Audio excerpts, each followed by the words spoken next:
하나님의 말씀 신약 로마서 15장 22절부터 33절 마지막 절까지 우리 찾아서 함께 읽겠습니다.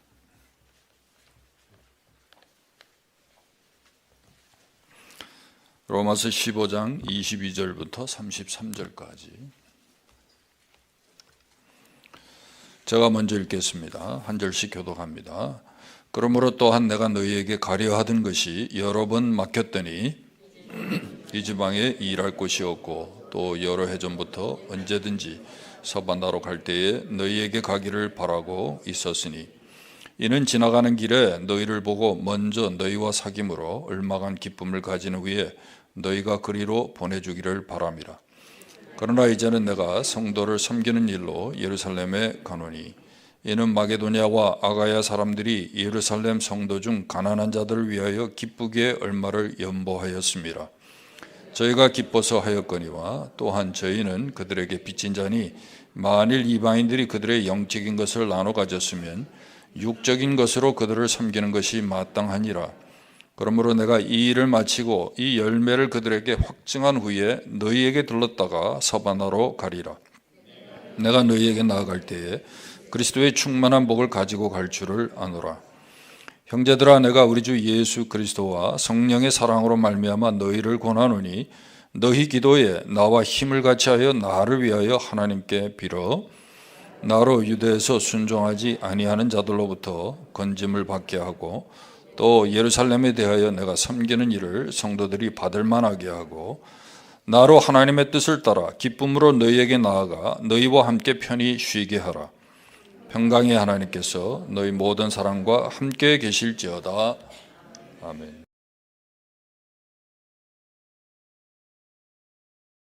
우리가 선교는 예수님의 지상명령이다, 대사명이다, 그렇게 얘기를 합니다. 그래서 다른 어떤 것보다도 우리가 중요하게 생각하고 선교합니다. 근데 선교가 이루어지기 위해서는요, 반드시 세 가지 요소가 있어야 돼요. 그 첫 번째는 뭐냐면 보내는 자가 있어야 됩니다. 보내는 자. 그리고 보냄을 받는 자가 있어야 돼요. 보냄을 받아 복음을 증거하는 자가 있어야 돼요. 그리고 또 한 가지 요소는 복음을 듣는 자.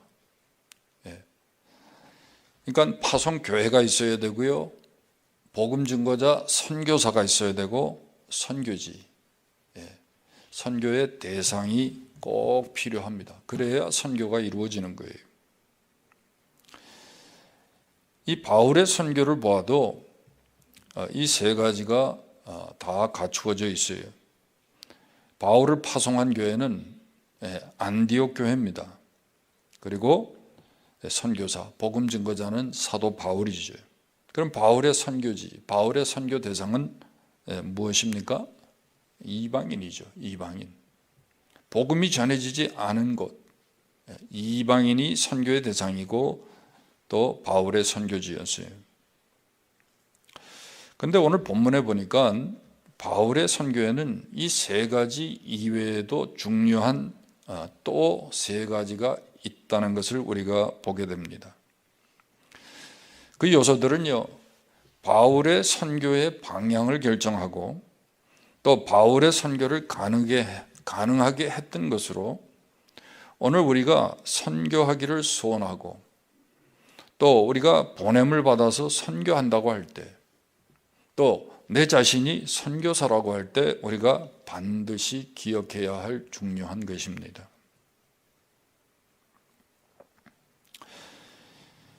그럼 오늘 이 본문에 바울의 선교의 방향을 결정하고 그의 선교를 가능하게 했던 세 가지가 무엇일까요? 오늘날 우리 교회가 선교하기를 원한다고 할 때 우리가 반드시 고려하고 생각해야 할 세 가지, 그 중요한 요소가 무엇일까요? 첫 번째는 하나님의 섭리입니다. 하나님의 섭리예요. 여러분, 우리가 선교한다고 할 때 반드시 최우선적으로 생각할 게 하나님의 섭리예요. 여기 오늘 본문 22절에 보니까 이런 말씀이 있어요. 그러므로 또한 내가 너희에게 가려 하던 것이 여러 번 막혔더니. 여기 헬란말에 이 막혔다라는 단어는요, 엔코토라는 단어인데, 이 단어의 뜻은 뭐냐면 적들의 공격을 차단하고 지연시키기 위해서 구동이나 참호를 파놓는 것을 의미한다 그래요. 공격을 지연시키고요, 그것을 차단하기 위해서 이렇게 장애물을 설치하거나 참호를 파거나 하는 것이 여기 막혔다라는 단어의 뜻이에요. 그런데 이 막혔더니 하는 이 단어가 여러분 보시면 아시지만 수동태잖아요. 수동태는 뭐죠?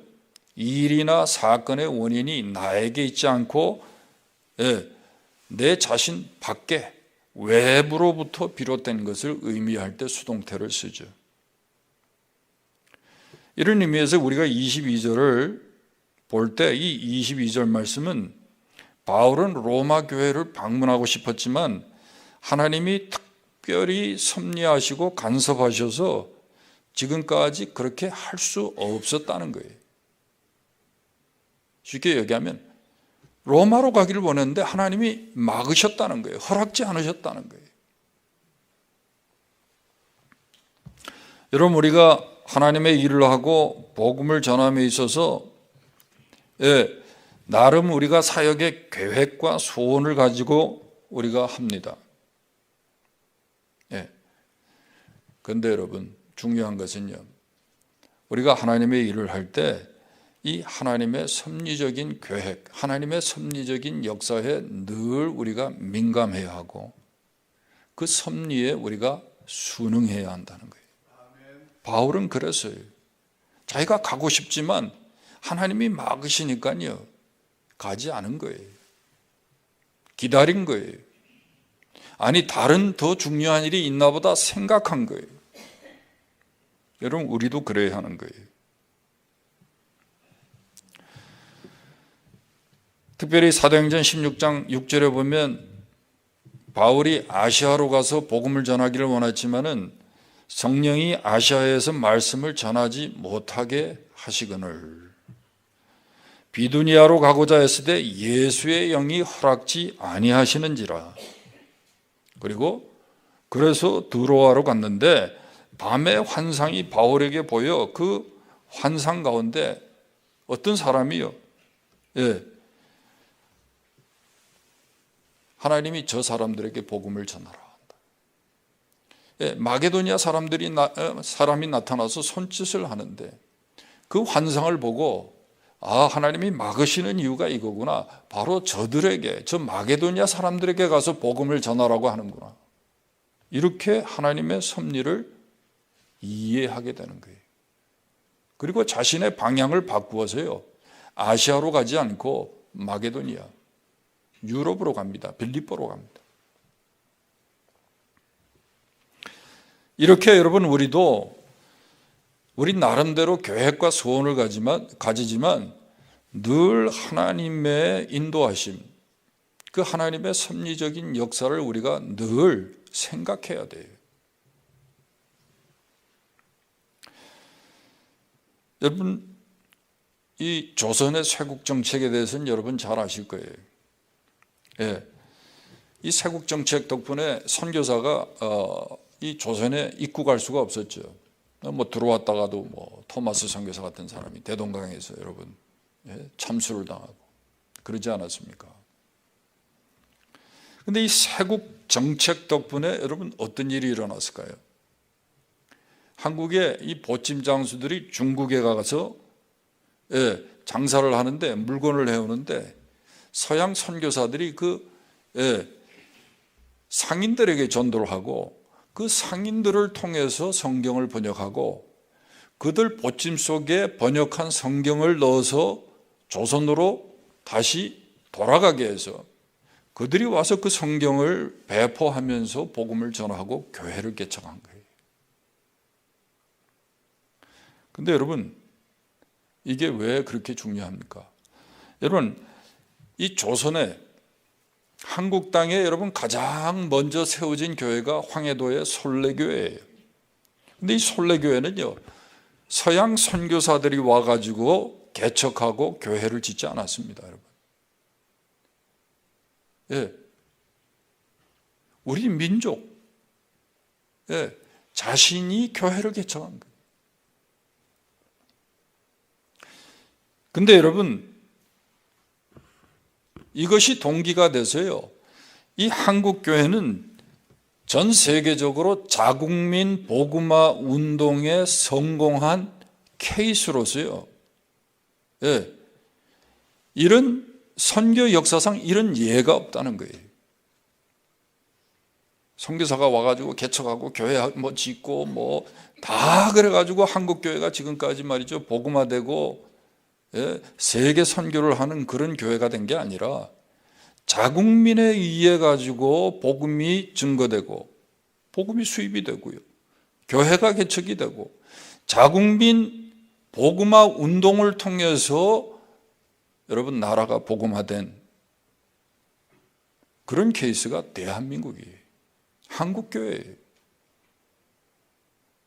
그 여러분, 오늘날 한국교회가 세계 선교에 있어가지고 미국 다음으로 많은 선교사를 파송하고, 예, 지금까지 한국교회가 귀하게 쓰임받을 수 있는 이 일에는요, 이렇게 하나님의 특별한 섭리가 있었다는 거예요. 이거 여러분 아무나 하는 게 아닙니다, 여러분. 인도네시아에 지금 몽골에 엄청난 부흥이 일어나는데, 인도네시아나 몽골의 부흥, 자국민의 복음화 운동의 그 기점은요, 한국 선교사들입니다.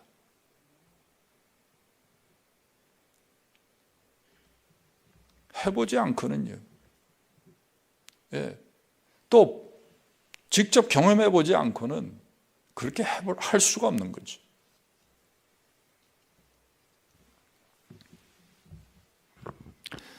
우리는요, 이것이 하나님의 일하시는 방법인 줄 우리가 알아야 합니다. 우리의 인생의 여러 가지 일에서 특별히 이 복음 증거 사역에 있어서 여러분 우리가 꼭 기억해야 할 말씀이 있죠. 예레미야 10장 23절이에요. 여호와여, 내가 알거니와 사람의 길이 자신에게 있지 아니하니 걸음을 지도함이 걷는 자에게 있지 아니하나이다. 내가 이거 해야지, 계획 다 세우고 결정하고, 예? 나 이거 하고 싶어, 그래서 준비하고 애를 쓰고. 그런데 여러분, 사람의 길이 자신에게 있지 아니하고요, 그 걸음을 지도함이 누구에게 있어요? 하나님께 있는 거예요. 그래서 여러분, 하나님이 지도하는 대로 우리가 걸어야 돼요. 하나님의 섭리에 따라 우리가 그 섭리에 순응하고 우리가 살아야 인생도 여러분 우리가 형통하는 겁니다.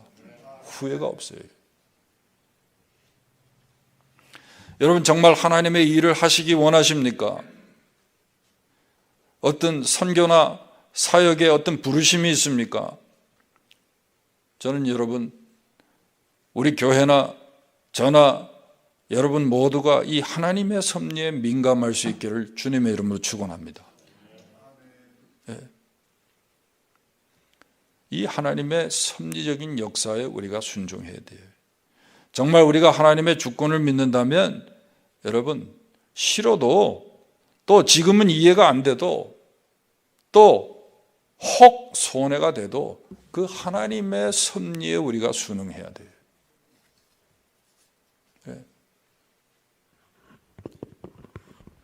저는 제가 목사가 돼서 제일 잘하는 일 중에 하나가 뉴라이프 교회를 개척한 겁니다. 개척할 때 뭐 예배당도 없고 뭐 교인도, 솔직히 저는 교인 한 20명 데리고 시작하려고 그랬어요. 그래서 아무한테도 얘기도 안 했어요, 사실. 예. 찾아와서 뭐 어떻게 할 거냐고 물어서 나 교회 개척할 거라고. 왜? 이미 제가 다 예배당 계약하고 다 얻어놨기 때문에. 그래서 말씀드린 거지, 제가 뭐 광고하고 나하고 개척합시다 그러지 않았습니다, 여러분. 예. 근데 뭐 시카고에 남아있는 게 저에게 속이 편해서 제가 남은 거 아닙니다. 예? 제가 말씀드렸죠, 부끄럽지만 아직도 트라우마가 있어요. 예? 자, 83번 길을 다니질 못해요.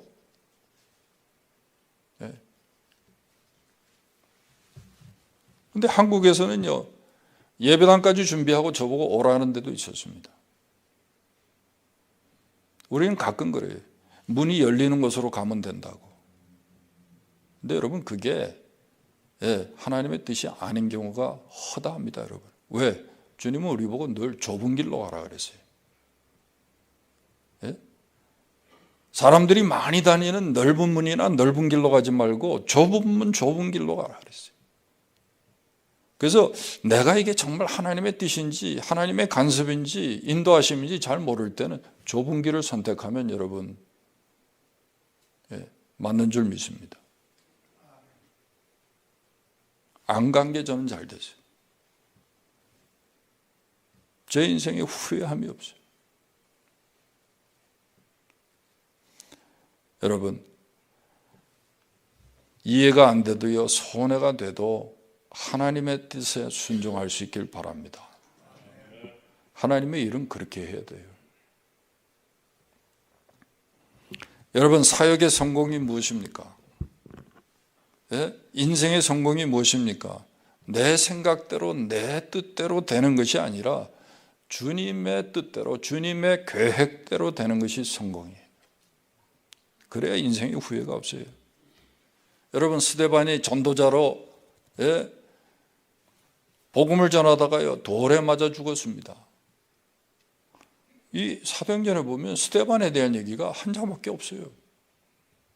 이게 개죽음입니까? 그렇게 성령 충만하고 지혜가 충만한 사람이 교회 봉사 좀 오래 하면 얼마나 좋아요. 장로도 하고. 근데 돌 맞아 죽었어요. 복음 전하다가. 개죽음 당한 겁니까? 성경에 보니까요, 사도행전 8장 1절에 그날에 예루살렘에 교회에 큰 박해가 있어 사도 외에 모두가 다 흩어졌다 그랬어요. 사울이 교회를 잔멸할 때 모두가 다 흩어졌다 그랬어요. 그리고 4절에 보니까 그 흩어진 사람들이 두루 다니며 복음을 전할세. 사도행전 1장 8절에 예수님이 말씀하신 땅끝까지 복음을 전하라는 그 명령에 순종하지 못하고 있다가 교회에 핍박이 일어나고 스데반이 죽으니까 그제야 피난 가고 도망가고 하면서 복음을 전하고 가기 싫어하던 사마리아까지 간 거예요. 그리고 어떻게 돼요? 11장에 가서 보니까 11장 19절에 스데반의 일로 환난으로 인해서 흩어진 자들이 안디옥에서 이방인들에게 복음을 전하고 안디옥 교회가 세워지는 거예요. 그리고 나중에 그 안디옥 교회가 어떻게 하죠? 스데반을 죽였던 장본인 사울, 바울이 돼서 회심한 바울을 선교사로 파송하잖아요. 이걸 여러분 우리가 어떻게 여러분 설명해야 합니까?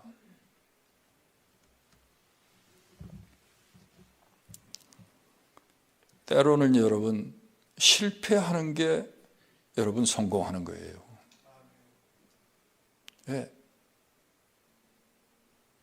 건강하면 좋지만 여러분 병으로 인해서 고생하는 게 그게 복이 되는 거예요.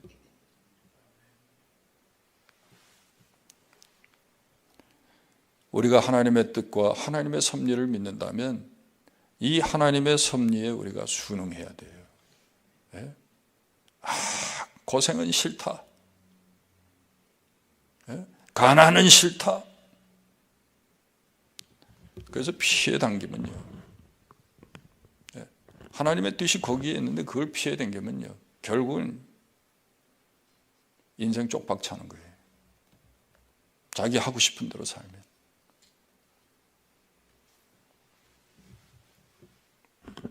가라 그럴 때 가야지. 그죠?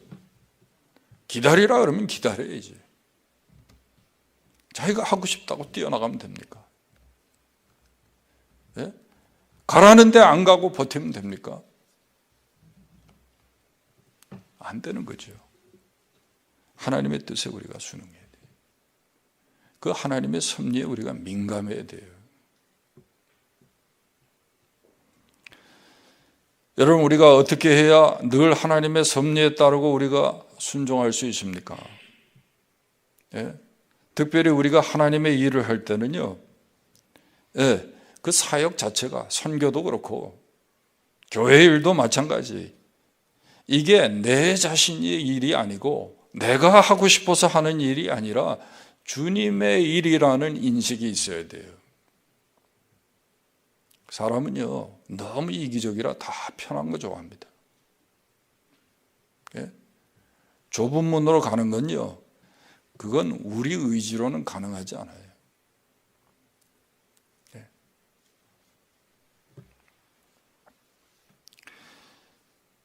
모든 사역의 목표와 계획, 그 안에는 시간까지 포함되어 있겠죠. 방법은 주님이 다 결정하신다고 우리가 믿어야 돼요. 서두르면 안 되는 거죠. 예? 내가 하고 싶다고 해서 하는 게 아니에요. 하나님의 일은요, 그저 하나님이 우리를 불러서 쓰시는 거예요. 우리는 쓰임 받는 거예요. 뭘 자꾸 내가 하려고 그래. 내가 한다고 하니까 여러분 시험에 드는 거죠. 아, 내가 이만큼 했는데 왜 안 알아주나.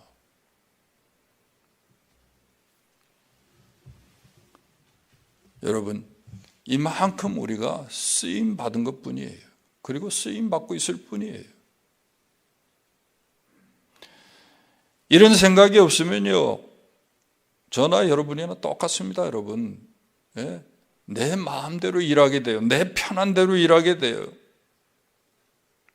그래서 아무리 좋은 사역의 이유와 명분이 있을지라도 여러분, 그렇게 사역하면요, 절대로 하나님의 뜻은 이루어지지 못해요. 그리고 내 인생 마지막에요, 반드시 후회하게 됩니다. 선교도요, 보면 하나님의 섭리에 따라 우리가 해야 하는데, 이 경제 논리가 이 선교하는 일, 하나님의 일에도 늘 이게 쫓아다녀요. 예? 제가 미전도 종족 선교를 얘기하면 많은 목사님들이 그래요. 아니, 이왕이면 고기가 많은 데 가서 고기를 잡아야지 왜 자꾸 미전도 종족에게 가가지고 복음을 전하냐 그래요. 여러분, 그럴싸하죠?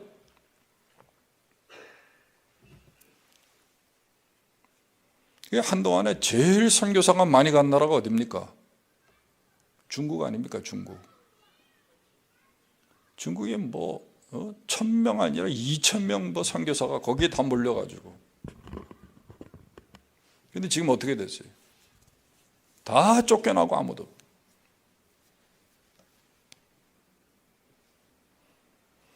사역에 열매가 없다는 건 아니죠. 근데 결국은 뭡니까? 같은 시간에 같은 자원을 가지고 여러분 더 우리가 하나님의 소원과 뜻을 이루어 드릴 수 있는 일이 있는데 그 일을 하지 못한 거죠. 왜? 중복 투자했으니까. 중복 투자했으니까.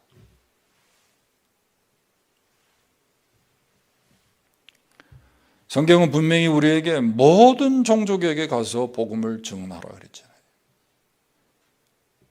그러니까 우리의 어떤 경제 논리를 가지고, 효율성 원리를 가지고 여러분 고기 많은 데 가서 고기를 잡아요? 예? 현대 선교는 도시 선교다 이러면서 그것만 고집해요? 그건 여러분 한마디로 말하면 불순종이에요. 하나님의 섭리에 불순응하는 거예요.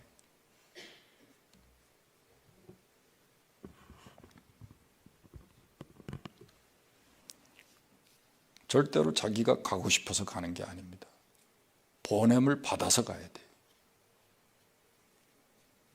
두 번째, 여러분, 이 바울에게 있어서 바울의 사역의 방향을 결정한 게 뭡니까? 사역의 우선순위예요. 25절에서 28절.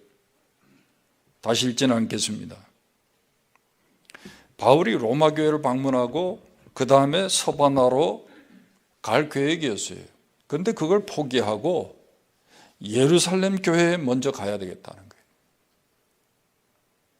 바울이 왜 서바나까지 가려고 그랬죠? 그것이 땅끝이라고 생각했기 때문에. 근데 이 선교사가 복음 전하는 일을 내려놓고 이 마게도냐와 아가야 교회가 이방인 교회가 헌금한 그 헌금을 가지고 예루살렘 교회에 구제 헌금을 전달하는 일을 우선해야겠다는 거예요. 당시에 AD 58년경에 예루살렘에 큰 기근이 있었어요. 근데 오순절에 디아스포라 유대인들이 예루살렘에 올라왔다가 그 성령 체험을 하고 이분들이요, 거기서 교회가 형성이 되니까 자기들이 살던 그 이민의 땅, 자기 집으로 돌아가지 않고 예루살렘에 계속해서 장기 거주를 한 거예요. 왜? 교회 때문에.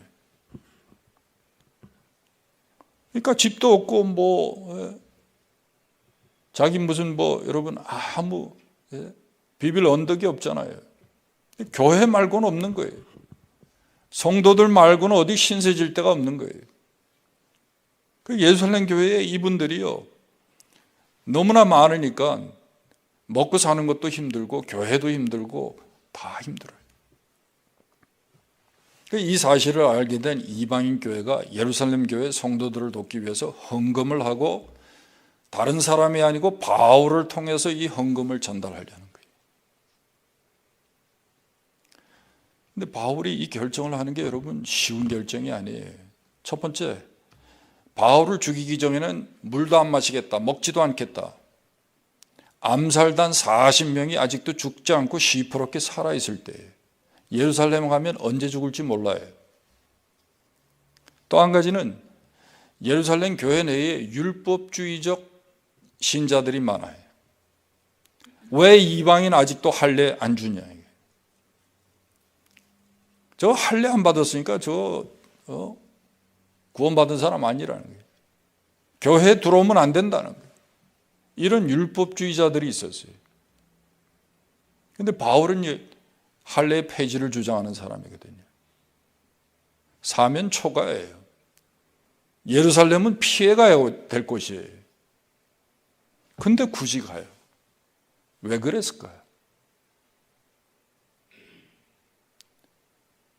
자기가 예루살렘 교회, 유대인 교회와 이방인 교회의 화목을 도모하겠다는 거예요.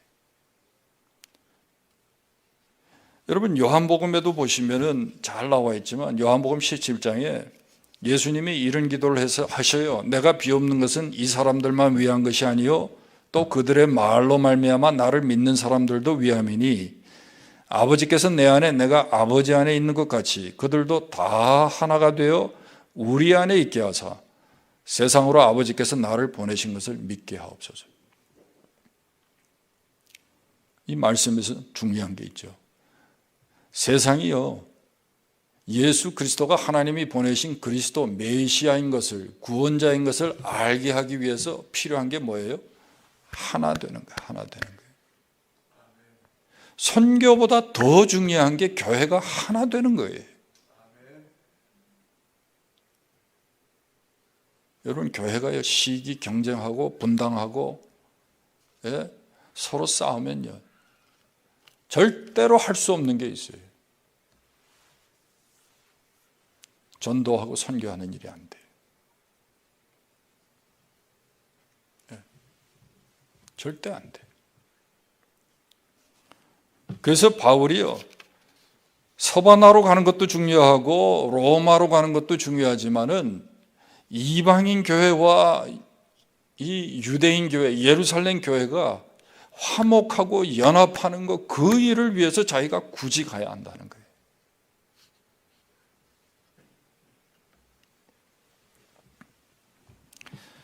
특별히 26절에 보면 이런 말씀이 있어요. 이는 마게도냐와 아가야 사람들이 예루살렘 성도 중 가난한 자들을 위하여 기쁘게 얼마를 연보하였습니다.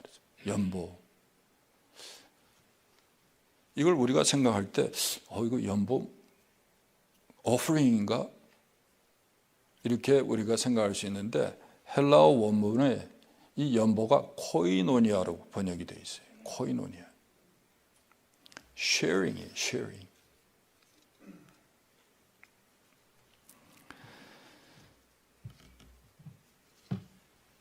이 말씀에서도 우리가 알 수 있는 게 다른 게 아니에요. 하나님께서도요, 선교가 중요한 거 알아요. 그렇지만 그보다 더 중요한 게 교회의 쉐어링이란 말이에요. 코이노니아란 말이에요. 서로 마음과 뜻이 하나 되는 거예요. 이게 중요하기 때문에 땅끝까지 가야 하지만 바울을요, 예루살렘 교회로 먼저 보내는 거예요. 여러분, 우리가요, 하나님의 일을 한다고 할 때, 특별히 이 선교한다고 할 때, 여러분, 이 코이노니아의 중요성을 알아야 돼요. 예. 하나 된다는 것이 얼마나 중요합니까, 여러분? 저는 우리 교회가 그래도 매년 이렇게 선교 바자회 할 때 참 이렇게 마음을 모아주는 거 보면 너무 사랑스럽고 감사해요. 마음이 모아져야 돼. 하나가 돼야 돼.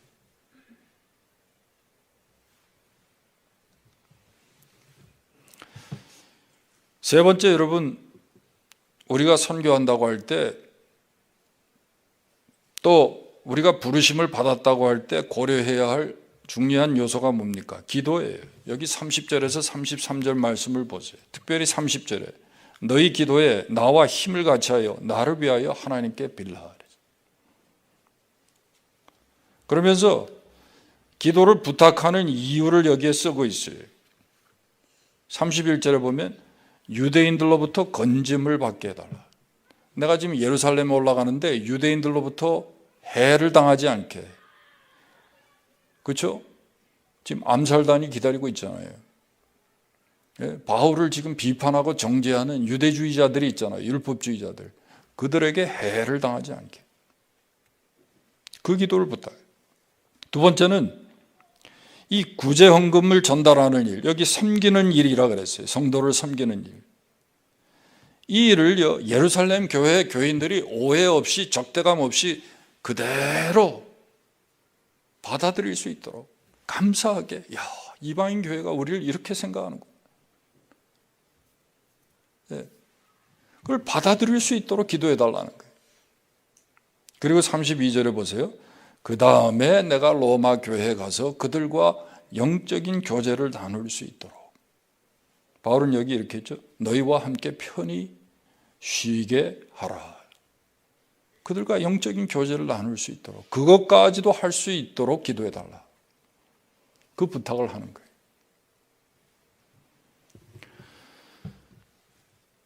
여러분, 우리는요, 하나님의 일을 할 때 복음 사역에 있어서 이 기도의 능력과 위력을 우리가 알아야 합니다. 근데 바울은 그 기도의 능력과 위력을 알았어요. 바울은 기도 없이 어떤 일도 가능하지 않다는 것을 너무 잘 이해하고 있었어요. 그래서 바울의 서신서를 보면 모든 서신서의 마지막에는 반드시 기도의 후원과 이 기도의 부탁을 요청하고 있는 것을 봐요. 꼭 그렇게 맺어요. 특별히 여기 보면 나와 힘을 같이 하여 나를 위하여 하나님께 빌라. 나와 힘을 같이 한다. 이건 무슨 말일까요? 예? 예. 나와 힘을 같이 해요. 이걸 우리가 또 합심기도다 이렇게 생각하기 쉬워요. 뭐 그런 의미가 전혀 없지는 않겠죠.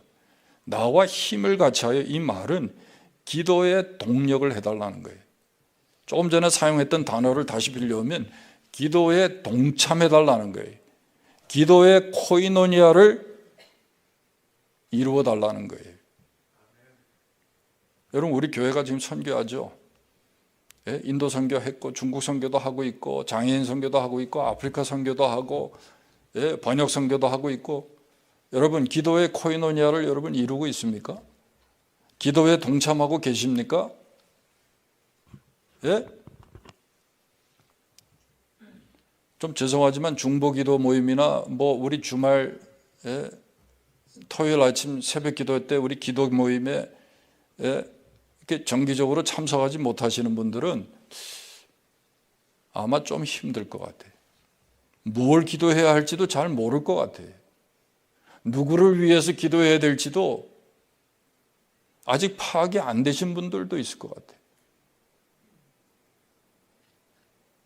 근데 여러분, 하나님의 일이 되려면 반드시 기도에 동참해야 돼요. 코이노니아가 있어야 돼요. 예? 가정도 마찬가지예요. 그 가정이 잘 되려면 남편과 아내가 여러분 중구난방으로 자기 기도하고 싶은 거 하는 게 아니라 기도의 코이노니아가 그 가정에 있어야 돼요. 우리 영적 가족 아닙니까? 하나님의 일을 우리가 같이 할 때도 기도의 코이노니아가 있어야 돼요. 동참해야 돼요. 예?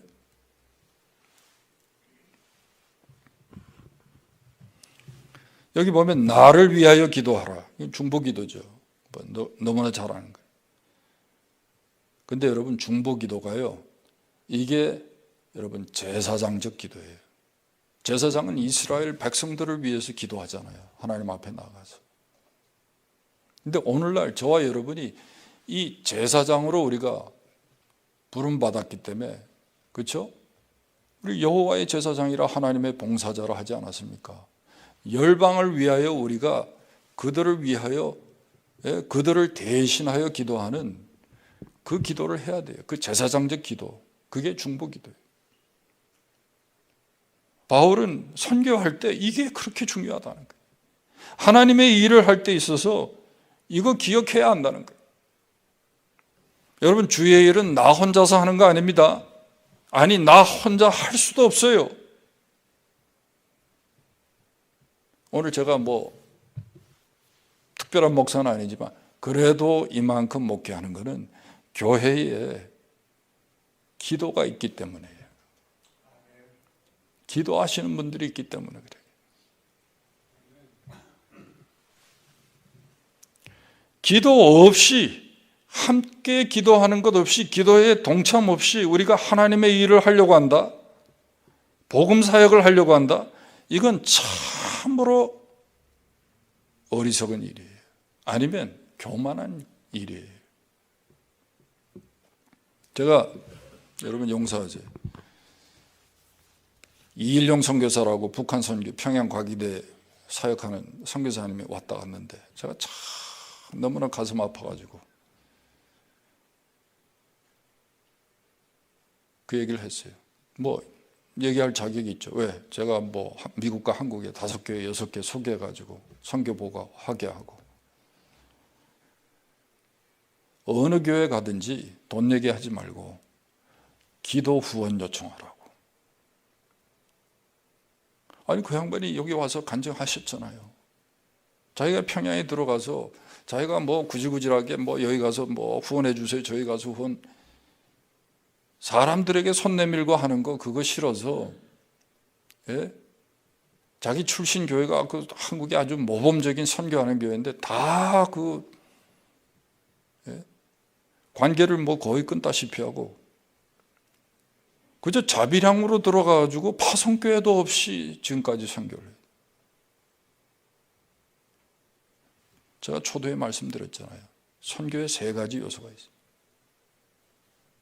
우린 내가 가고 싶어서 가는 게 아닙니다. 보냄을 받아야 돼.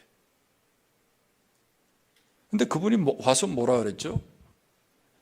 있는 거 다 허비하고 집까지 다 팔아가지고 하나도 남은 거 없이, 그거 가지고 이제 자비량으로 하려고 사업했는데 다 망하고 은행 어카운트도 개설할 수 없을 정도로 가난하게 되니까 애들이 자라면서 너무 그 가난 때문에, 그 시련 때문에 애들이 신앙에 문제가 생겨가지고 아들 중에 하나가 4번 자살을 시도했다. 여러분, 왜 이런 일이 일어나죠?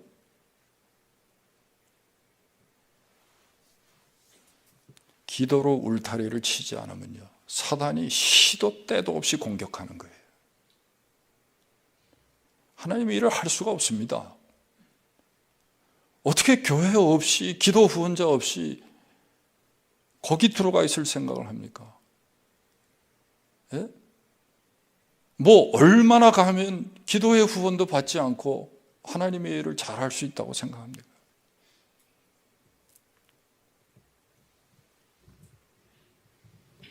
제가 목회를 하면서 여러분이 저에게 귀한 말씀, 격려의 말씀, 또 칭찬의 말씀, 축복의 말씀 해주셔서 제가 그 힘으로 목회를 하죠.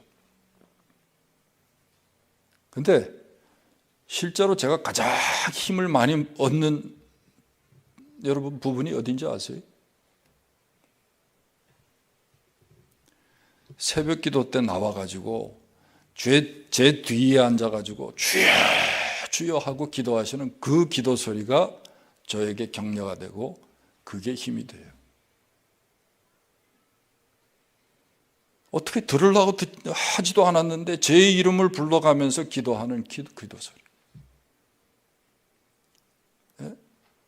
벌써 가셔야 될 분이 가시지 않고 계속해서 주여 주여 하고. 최근에 한 분이 그러시더라고요. 제가 목사님 그렇게 힘든 줄 몰랐대. 그래서 목사님을 위해서 기도하기로 했대. 그래 감사하다 그랬죠. 근데 얼마 지났는데 그분이요 작심하고 새벽 기도를 나오시더라고요. 요즘 안 빠지고 나오십니다. 매일같이. 저보다 늦게 가세요. 먼저 오시고. 얼마나 힘이 드는지. 제가 기도원 없어지고 기도원에서 만나서 저를 위해서 늘 기도하시는 분들이 다 흩어지고 그 중에 몇몇은 다 천국 가시고 다리가 후들후들 떨려요. 기도 후원자들이 사라지고 나니까 무슨 이 일을 당하면 다리가 후들후들 떨리고 심장이 떨려요. 목회 현장이고 선교지고 간에. 여러분 이거 그냥 지나친 말씀이 아닙니다. 여러분 하나님이 여러분에게 어떤 하나님의 일에 대한 소원을 주셨습니까? 맡기셨습니까? 부르셨습니까? 더군다나 반드시 기도에 코이노니아가 있어야 되고요. 후원자가 있어야 돼요. 이거 없으면 못합니다, 여러분. 바울이 여러분 강심장입니다. 그분이 아시죠?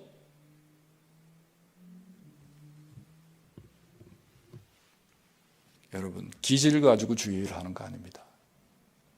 강심장이라고 해가지고 여러분 주의 일 잘하는 거 아니에요. 기도에 후원이 있어야 돼요. 여러분 기도에 후원자가 없습니까? 아예 시작할 생각을 하지 마세요.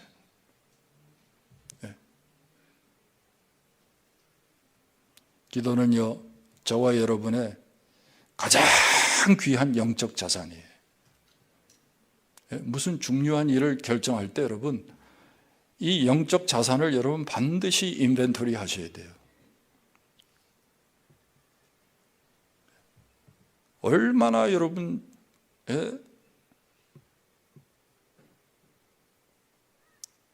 정말 지뢰가 많은지 몰라요. 우리의 삶에, 우리의 가는 길에. 주의 일을 한다고 하면은 더 그냥 벌떼처럼 여러분 사단이 달려들고 공격하는. 난 교인들 시험 드는 거 보면 도저히 이해가 안 되는 거 가지고 시험 들어요. 그런데 그런 분들이 한번 뒤흔들어 놓으면 한 달에서 6개월은 가더라고요. 여러분 기도의 후원 없이 우리가 주의 일 못합니다. 아무것도 못해요. 무슨 좋은 명분이 있어도 여러분 그거 다 헛거예요. 말씀을 맺습니다. 선교 얼마나 중요합니까 여러분? 주님의 대사명 아닙니까? 교회가 선교 안 할 수 있습니까? 여러분 우리가 선교 피할 수 있습니까? 어떤 방법으로도 우리가 선교에 동참해야죠. 대사명인데. 근데 어떻게 해야 됩니까? 그냥 열심히 하면 됩니까? 목사가 하자는 대로 하면 됩니까? 아니에요. 오늘 이 바울처럼요. 하나님의 섭리에 우리가 민감하고 그 하나님의 섭리에 따라야 돼요. 순응해야 돼요. 또 우선순위가 있어요. 예, 교회가 하나 돼야 됩니다. 예루살렘 교회와 이방인 교회가 하나 되듯이 선교보다 더 중요한 게 교회가 하나 돼야 돼요. 예, 교회가 하나 돼야 돼요. 그 다음에 여러분, 이 일을 우리가 어떻게 해요? 기도하면서 해야 돼요. 기도의 코에노니아가 있어야 돼요. 교회에. 예, 기도의 코에노니아가 있어요. 예, 말로만 우리가 미전도 종족 선교한다, 북한 선교한다 그러지 마시고 기도에 동참하셔야 돼요. 지금 가장 긴급한 기도의 제목은 우리가 알고 신앙생활을 해야 돼요. 동참하고 있는 사람은 알아요. 저와 여러분이 그렇게 주의 일을 할 수 있기를 주님의 이름으로 축원합니다. 그러면 반드시 선교의 열매가 맺혀요. 아니면 시즈널한 거예요. 다 그냥 다른 교회 한 대더라. 그러니까 우리도 그냥 덩달아서 부안해동하고, 뭐 수양에 한 번 갔다 와가지고 뭐 부흥에 한 번 갔다 와가지고 그냥 벌쩍벌쩍 하고 뭐 선교한다고 그러고 끝나는 거예요. 한 3개월 있으면 다 꺼지더라고요. 거품이. 끝까지 하려면 여러분 기도해야 돼요. 기도하겠습니다.